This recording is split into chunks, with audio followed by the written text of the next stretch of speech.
Hello, everybody. My name is Richard. I'm 17 years old, and I work with Smokin' Willie's Barbecue.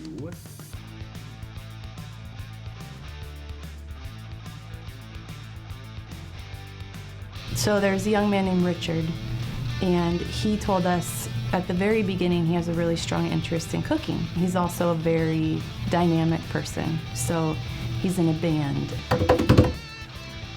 He really likes this environment that's kind of like dude environment, and there's rock music, and Richard's like a pretty powerful personality. He has a lot of charisma. So the food truck, when we started thinking about that was a beautiful match. Yeah, well, we started off with the barbecue sauce. It's our grandma's recipe. And we basically graduated into the food truck. My favorite thing about being there is that I get to work with Matt and his younger brother. And Maddie and Nick were so supportive and so open to meeting Richard, which was the first step. And then having him come check it out, get his hands dirty a little bit. Yeah, I think we've had him for maybe 6 or 7 shifts, and maybe just the last month or so. And then slowly that progressed into, an internship is a really good idea here. And he's been doing great. He's really growing with each time that he steps foot on the truck. And especially how he interacts with customers, it's built into his personality. And when we get his tip, we say, "Hey, thank you!" I think the first thing I taught him was how we cut the hot links. And I just jumped straight into the knife skills, and he was great. I think the only thing we don't have him doing is actually cooking the meats, but that's not a far shot. They now refer to themselves as Barbecue Brothers. A lot of dancing was involved, a lot of barbecue sauce, so it just naturally grew into the Barbecue Brother. And my brother and Richard have nicknames for each other. They call each other Barbecue Brothers. Yeah. And I try and insert myself in that, but it's not a trio. Yeah. Richard's awesome. I would do it again. Maybe Richard will be our number one go-to guy when we need someone at a moment's notice.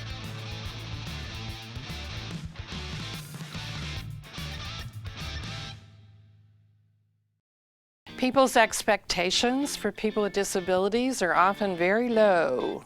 You're not going to get a regular diploma. We'll just put you over here. This will be easier. You'll be more successful.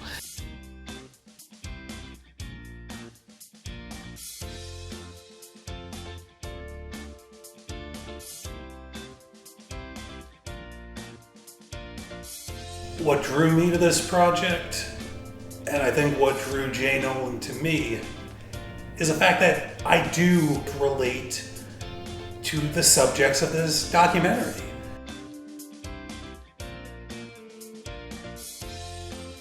People like Richard, people like Michael, people like Hunter. These are people with passions, these are people with interests. These are people who, if you believed in them, they'll be able to achieve the same things that anyone else will. It may take a long time. We may have some failures along the way, but there was a strong belief in the staff of this project in believing in the participants and believing that good things were possible for them and that we just had to discover what they were.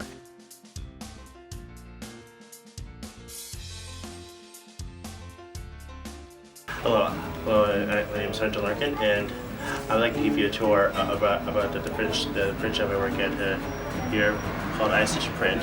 His name is Hunter Larkin. He's a gentleman. He's an artist. And he's a really great guy. What I do with the tags here that are on one of the different jackets, shirts here that are sold. He's been able to use his artistic talents to basically get him a job. Yeah, that's one of the things that kind of impressed me. Hunter showed me a little portfolio of his artwork. The Jay Nolan logos are created on my own, but the rest of this I did for myself. It's very simple, very childlike, but very good and very imaginative.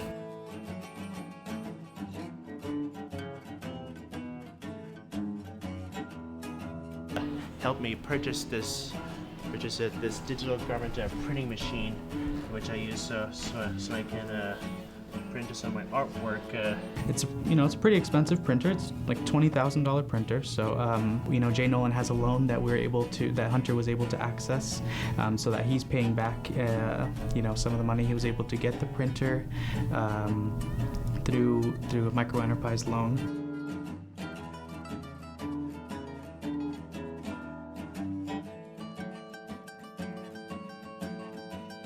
So now he's able to use the printer for his own stuff. He's able to start his own business, a tote bag, t-shirt business using his own original artwork. My business, my own t-shirt and tote bag business for printing, is called Hunter Larkin's Creations.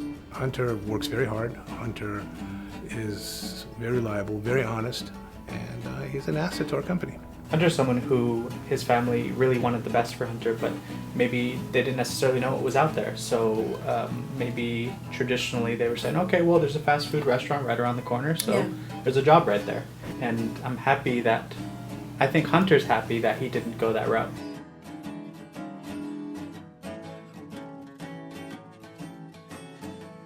Another young man we support is named Michael Ceballos. We met him through his teacher, Mr. Monteleone. I've met Michael probably about 5 years ago. I knew there was some difficulties there with his instruction, with him maintaining good grades or getting the work.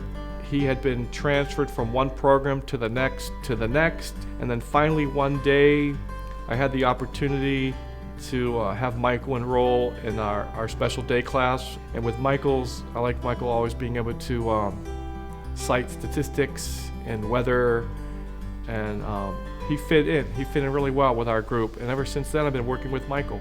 When we met Michael, he was just at Franklin, and that was pretty much all he had going on. He was going home at the end of the day and didn't have any services in place.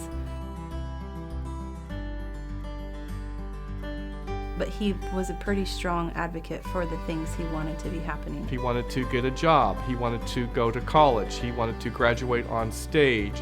He wanted to be able to be in his community and not necessarily with his family. He wanted to be out making his own friends. As we got to know Michael, he kept telling us, showing us on the computer and showing us pictures, that he really wanted to go have a post-secondary experience. He has some computer skills, which we verified in an office environment and at school. So we began that journey to check out Glendale Community College with him.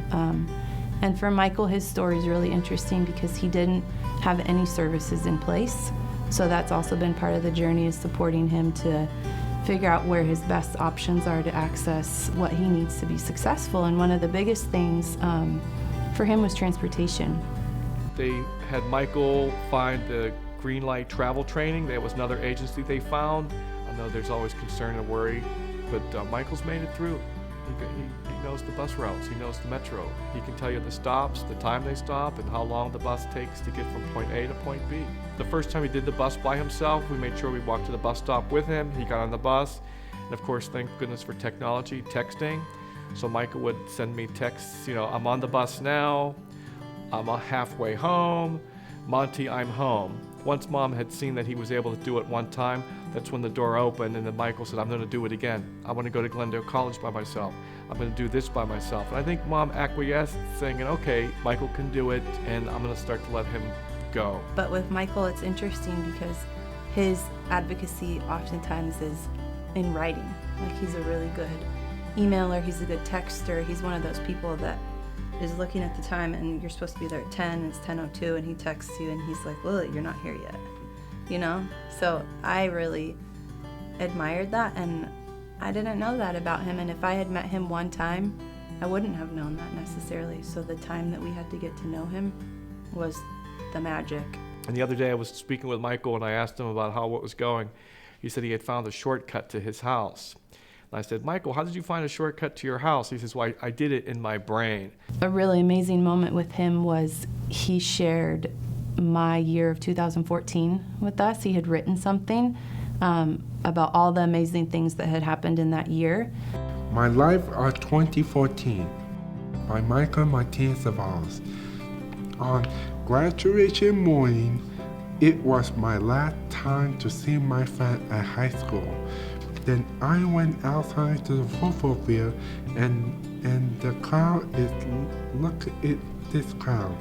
It was beautiful.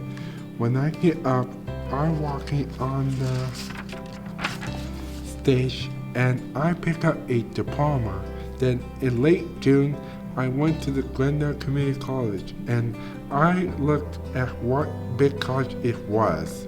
It was my first day of college for a 4-year journey. In the early December, it was my last day of my computer class and I got an A. That was my life of 2014, and we hope you too look forward to beginning of a new chapter of my life in 2015. The end. Jay Nolan, the company that's putting this project together, the company that worked with, this grant to make, some really cool stuff happen, I think they understood. I understand where it comes from, that you can be a teenager or a kid or even a young adult that no one will ever believe can make it. Like I grew up, I had depression issues, I had anxiety, getting low grade point averages and getting into fights and getting suspended, and I had, the support of a mother, of a family, of friends, of people who helped me go from where I almost didn't believe in myself. 14-year-old Hunter Altman shouldn't have made it anywhere, but he did. And I see the same thing for Richard. I see the same thing for Mike. I see the same thing for the other Hunter in the documentary. These are just people who, if you believe in them, they'll get somewhere.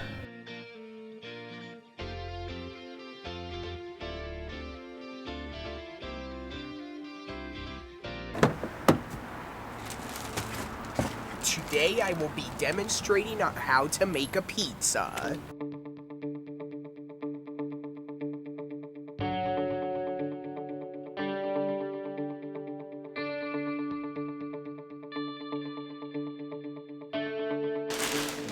So these are the ingredients that I will be using to make a pizza today. And for people who like toppings, we've also got spinach, garlic, and olives.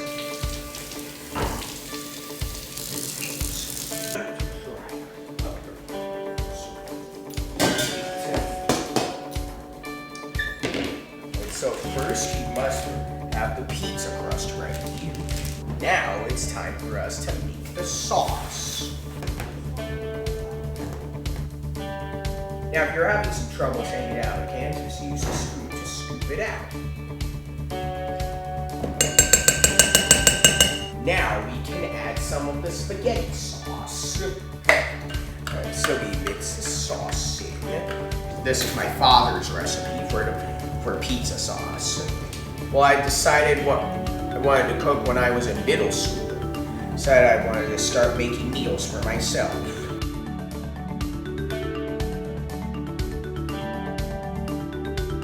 Does anyone here like garlic? I've always had a passion for cooking.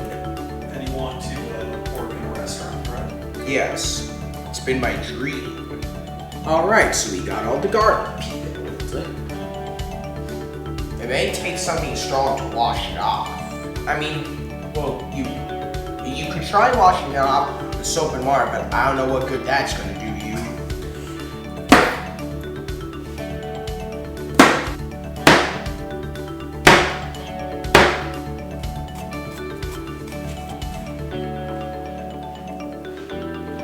Now, does anyone here like olives? Now, this one is going to be an olive and garlic pizza. Now, we shall make another one. It's garlic time. Yeah, this is how you mix garlic.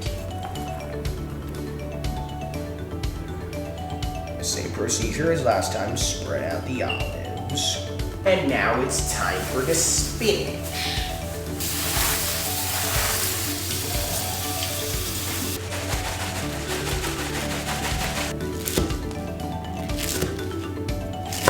And put some of this on the pizza.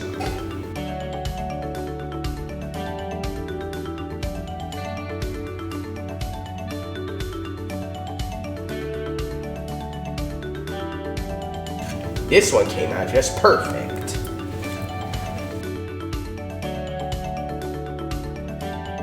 Toss in half. And voila! This is how you make your very own homemade pizza.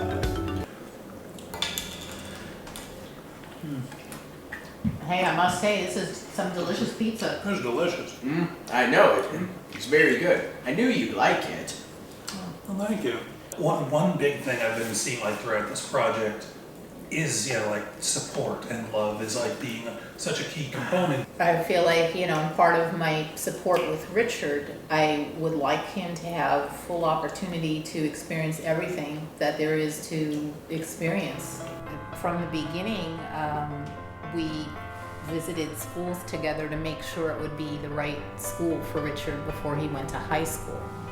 And we selected the school he's in now, and that was based on the level of support that I saw that they could provide him. And I've got to say, Richard has really learned self-advocacy. He will ask for help when he needs it. He will also let you know when he doesn't need help. And I would personally say that this truly is my best dish. Well, in the next few years, I'd probably see myself in New York. Probably like attending a film school or maybe working at a restaurant or at the airport. And I bet that if I was on a TV show, I'd probably win first prize for my pizzas. He is a passionate person who has many interests, and I will support him in exploring all those interests and eventually choosing a path. Richard's mother believes in Richard. The idea that he's someone who, if you just walk by on the street, you might say he has no shot. And now he's working in the industry of his choice at age 17. I think everyone that I've worked with on this documentary has a shot, and we just have to believe in them. We just have to support them. I feel like I've been put in a position where I can't do what I want to do. And that's great. I love that about Richard's attitude. He has a very can-do attitude. Richard is an optimist when it comes to himself. And, even though I might hesitate or, worry, he has no fear. He will just, see a path and decide that's where he wants to go. But he's also, open to, a new road if he sees something else open up. God, this is the best dish I've ever made.